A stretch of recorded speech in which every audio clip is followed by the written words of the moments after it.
नमस्कार दोस्तों, हमारे श्री निर्मल ज्ञान गंगा यूट्यूब चैनल पर आपका स्वागत है। आज की कहानी एक महायोगी महापुरुष देवरहा बाबा की गाथा की सत्य कथा है।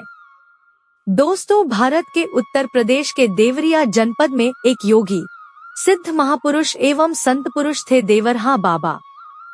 डॉ राजेंद्र प्रसाद, महामना मदन मोहन मालवीय, पुरुषोत्तम दास टंडन जैसी विभूतियों ने पूज्य देवरहा बाबा के समय पर दर्शन कर अपने को कृतार्थ अनुभव किया था। पूज्य महर्षि पातंजलि द्वारा प्रतिपादित अष्टांग योग में पारंगत थे। देवरहा बाबा का जन्म अज्ञात है, यहाँ तक कि उनकी सही उम्र का आकलन भी नहीं है। वह यूपी के देवरिया जिले के रहने वाले थे। मंगलवार 19 जून सन 1990 को योगिनी एकादशी के दिन अपना प्राण त्यागने वाले इस बाबा के जन्म के बारे में संशय है। कहा जाता है कि वह करीब 900 साल तक जिंदा थे। बाबा के संपूर्ण जीवन के बारे में अलग अलग मत है। कुछ लोग उनका जीवन 250 साल तो कुछ लोग 500 साल मानते हैं। श्रद्धालुओं के कथनानुसार बाबा अपने पास आने वाले प्रत्येक व्यक्ति से बड़े प्रेम से मिलते थे और सबको कुछ न कुछ प्रसाद अवश्य देते थे। प्रसाद देने के लिए बाबा अपना हाथ ऐसे ही मचान के खाली भाग में रखते थे और उनके हाथ में फल, मेवे या कुछ अन्य खाद्य पदार्थ आ जाते थे, जबकि मचान पर ऐसी कोई भी वस्तु नहीं रहती थी। श्रद्धालुओं को कौतूहल होता था कि आखिर यह प्रसाद बाबा के हाथ में कहां से और कैसे आता है। जनश्रुति के मुताबिक वह खेचरी मुद्रा की वजह से आवागमन से कहीं भी कभी भी चले जाते थे। उनके आसपास उगने वाले बबूल के पेड़ों में कांटे नहीं होते थे। चारों तरफ सुंगध ही सुंगध होता था। लोगों में विश्वास है कि बाबा जल पर चलते भी थे और अपने किसी भी गंतव्य स्थान पर जाने के लिए उन्होंने कभी भी सवारी नहीं की और न ही उन्हें कभी किसी सवारी से कहीं जाते हुए देखा गया। बाबा हर साल कुंभ के समय प्रयाग आते थे।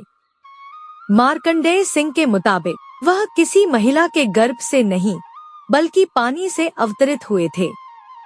यमुना के किनारे वृंदावन में वह 30 मिनट तक पानी में बिना सांस लिए रह सकते थे। उनको जानवरों की भाषा समझ में आती थी। खतरनाक जंगली जानवरों को वह पल भर में काबू कर लेते थे।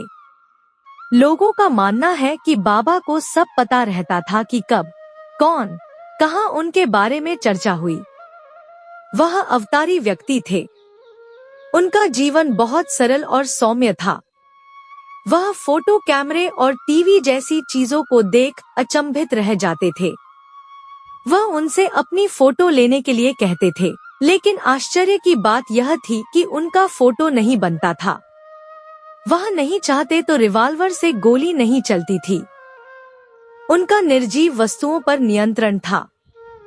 अपनी उम्र, कठिन तप और सिद्धियों के बारे में देवरहा बाबा ने कभी भी कोई चमत्कारिक दावा नहीं किया, लेकिन उनके इर्द गिर्द हर तरह के लोगों की भीड़ ऐसी भी रही जो हमेशा उनमें चमत्कार खोजते देखी गई।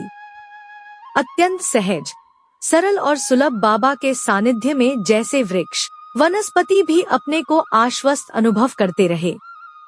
भारत के पहले राष्ट्रपति डॉ राजेंद्र प्रसाद ने उन्हें अपने बचपन में देखा था। देश दुनिया के महान लोग उनसे मिलने आते थे और विख्यात साधु संतों का भी उनके आश्रम में समागम होता रहता था। उनसे जुड़ी कई घटनाएं इस सिद्ध संत को मानवता, ज्ञान, तप और योग के लिए विख्यात बनाती हैं। मुझे अच्छी तरह याद है और मैं वहां मौजूद भी था। कोई 1987 की बात होगी, जून का ही महीना था। वृंदावन में यमुना पार देवरहा बाबा का डेरा जमा हुआ था। अधिकारियों में अफरा तफरी मची थी। प्रधानमंत्री राजीव गांधी को बाबा के दर्शन करने आना था। प्रधानमंत्री के आगमन और यात्रा के लिए इलाके की मार्किंग कर ली गई। आला अफसरों ने हेलीपैड बनाने के लिए वहां लगे एक बबूल के पेड़ की डाल काटने के निर्देश दिए।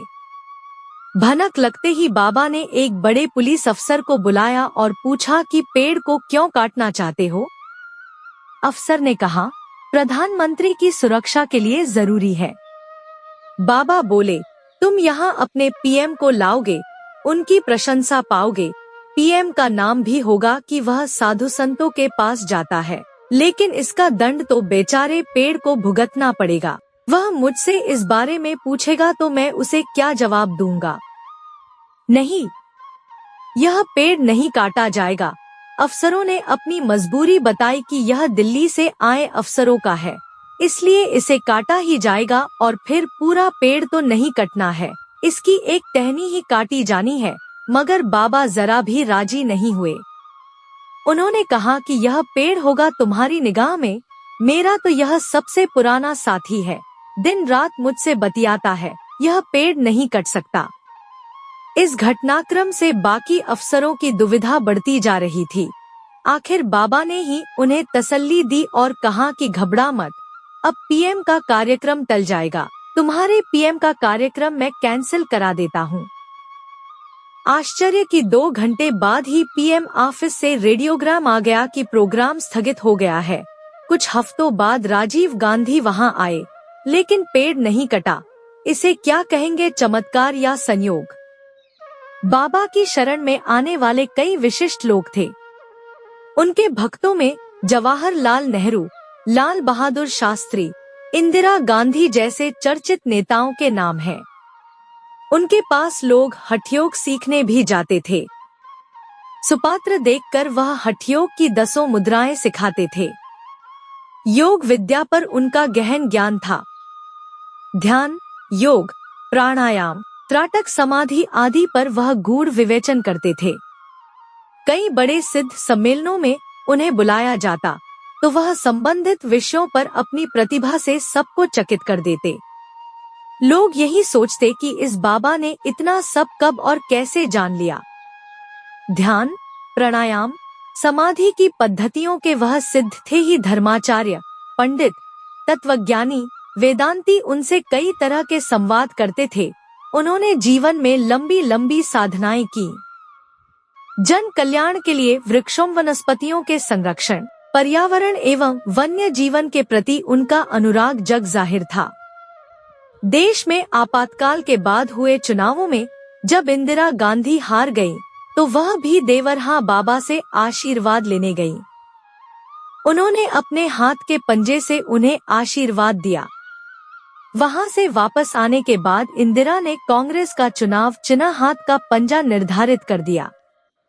इसके बाद 1980 में इंदिरा के नेतृत्व में भारतीय राष्ट्रीय कांग्रेस ने प्रचंड बहुमत प्राप्त किया और वह देश की प्रधानमंत्री बनी।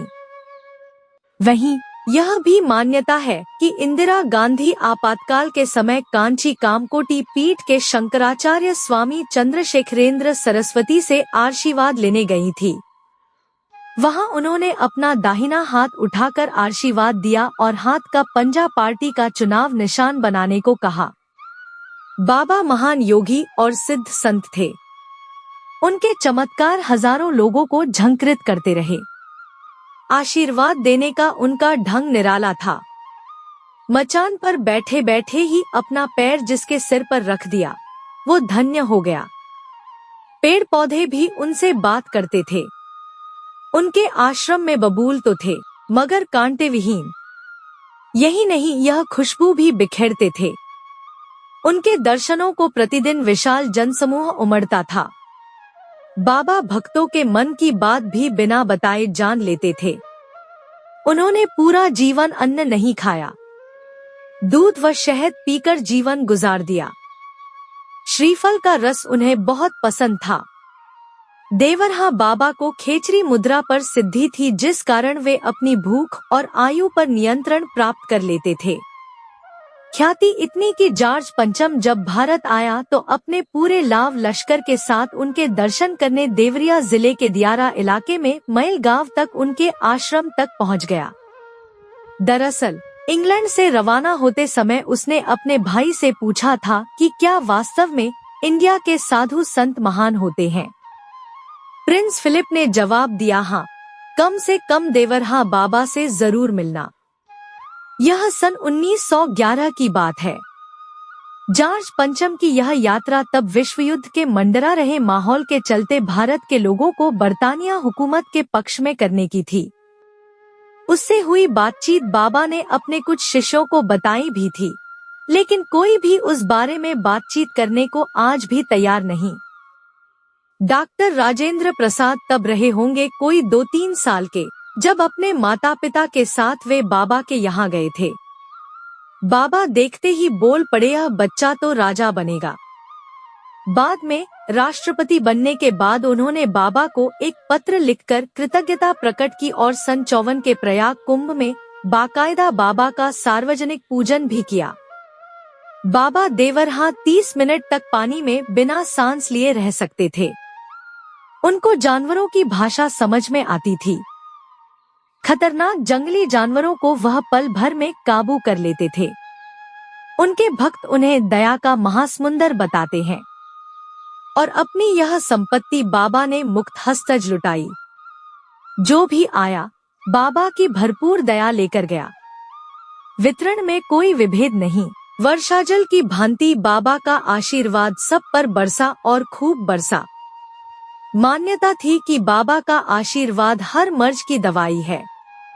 कहा जाता है कि बाबा देखते ही समझ जाते थे कि सामने वाले का सवाल क्या है। दिव्य दृष्टि के साथ तेज नजर, कड़क आवाज, दिल खोल कर हंसना, खूब बतियाना बाबा की आदत थी। याददाश्त इतनी कि दशकों बाद भी मिले व्यक्ति को पहचान लेते और उसके दादा परदादा तक का नाम व इतिहास तक बता देते, किसी तेज कंप्यूटर की तरह। हाँ, बलिष्ठ कदकाठी भी थी, लेकिन देह त्यागने के समय तक वे कमर से आधा झुककर चलने लगे थे। उनका पूरा जीवन मचान में ही बीता।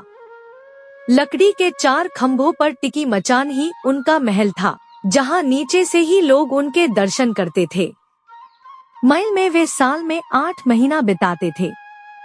कुछ दिन बनारस के रामनगर में गंगा के बीच, माघ में प्रयाग, फागुन में मथुरा के मठ के अलावा वे कुछ समय हिमालय में एकांतवास भी करते थे। खुद कभी कुछ नहीं खाया, लेकिन भक्तनगण जो कुछ भी लेकर पहुँचे उसे भक्तों पर ही बरसा दिया। उनका बताशाम खाना हासिल करने के लिए सैकड़ों लोगों की भीड़ हर जगह जुटती थी। और फिर अचानक 11 जून 1990 को उन्होंने दर्शन देना बंद कर दिया। लगा जैसे कुछ अनहोनी होने वाली है। मौसम तक का मिजाज बदल गया। यमुना की लहरें तक बेचैन होने लगी। मचान पर बाबा त्रिबंध सिद्धासन पर बैठे ही रहे। डॉक्टरों की टीम ने थर्मामीटर पर देखा कि पारा अंतिम सीमा को तोड़ निकलने पर आमादा है। 19 तारीख को मंगलवार के दिन योगिनी एकादशी थी। आकाश में काले बादल छा गए। तेज आंधियां तूफान ले आईं। यमुना जैसे समुंदर को मात करने पर उतावली थी। लहरों का उछाल बाबा की मचान तक पहुंचने लगा और इन्हीं सबके बीच शाम 4 बजे बाबा का शरीर स्पंदन रहित हो गया। भक्तों की अपार भीड़ भी प्रकृति के साथ हाहाकार करने लगी। दोस्तों, वीडियो पसंद आया हो तो वीडियो को लाइक और शेयर करें। धन्यवाद।